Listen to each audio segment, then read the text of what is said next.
Shabbat Shalom Mevorach, j'espère que vous allez bien. Parachat de cette semaine, Parachat Mishpatim. Dans la Parachat de cette semaine, il y a plus de 53 mitzvot. C'est une des parachiotes où il y a le plus grand nombre de mitzvot. Première mitzvah de la Torah, Kitikne Evet Ivri.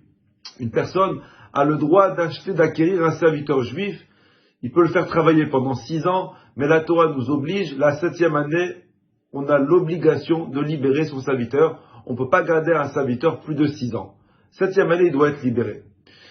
Dans la Haftara de cette semaine, qui est magnifique, la Haftara nous raconte l'histoire du prophète Jérémie, du prophète Yirmiya. Vous savez que le prophète Jérémie, c'est lui qui a prophétisé 40 ans avant la destruction du Beth Amikdash, et il suppliait les Juifs de faire Teshuvah. Un jour, alors que l'armée de Babel, elle était en face des portes de Yerushalayim, le prophète Yirmiyahu, il a réuni tous les Juifs et leur a dit, écoutez, Rabotai, ça fait 40 ans que je vous mets en garde, ça fait 40 ans que je vous demande de faire Teshuvah, ça fait 40 ans que je vous demande d'arrêter vos bêtises, mais vous m'écoutez pas. Voilà, l'armée est en face de nous, et ils veulent tous nous détruire, ils veulent détruire le Beth Amikdash.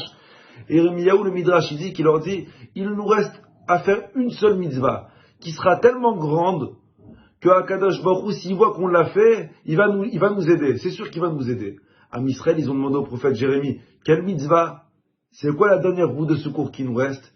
Et le prophète Jérémie dit à Israël, ça fait des années que vous n'avez jamais libéré vos serviteurs.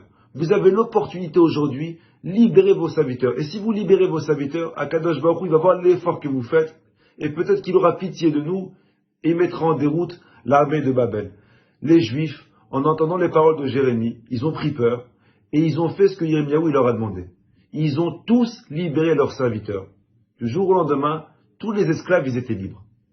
Quelques jours plus tard, le Nes, il s'est réalisé. Il y a l'armée égyptienne qui vient à la défense, qui vient pour secourir les Juifs qui étaient assiégés, et les Babyloniens, en voyant les Égyptiens arriver, ils ont laissé tomber et ils sont partis.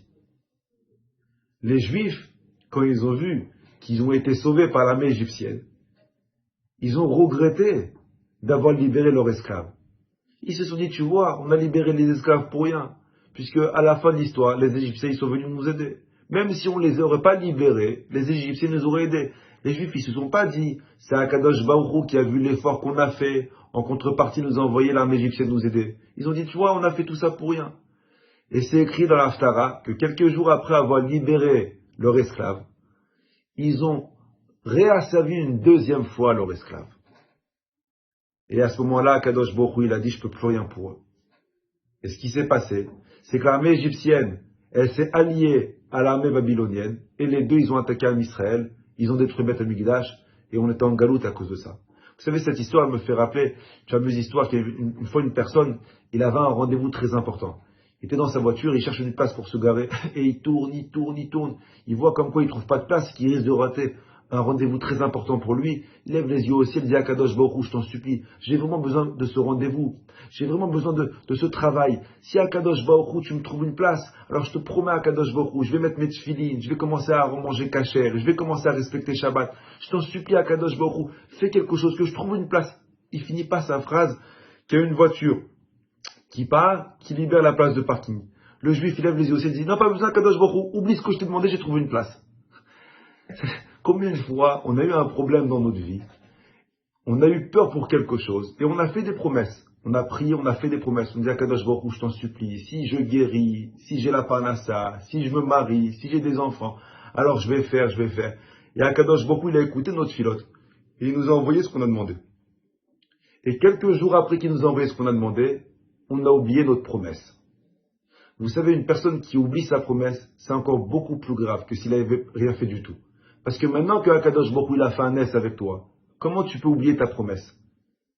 De cette Haftara, on apprend qu'une personne qui prend sur lui une mitzvah et qui a été exaucée, ne jamais regretter l'effort que tu as fait. Ne jamais arrêter l'effort que tu as fait. Pour ne pas chas v'shalom que Akadosh Baruch Hu te renvoie un deuxième problème, mais là, quand tu vas prier, tu auras plus de crédibilité. Parce que tu n'as pas tenu ta parole une première fois. Bracha v'atzlacha, à la semaine prochaine, Bezrat Hashem.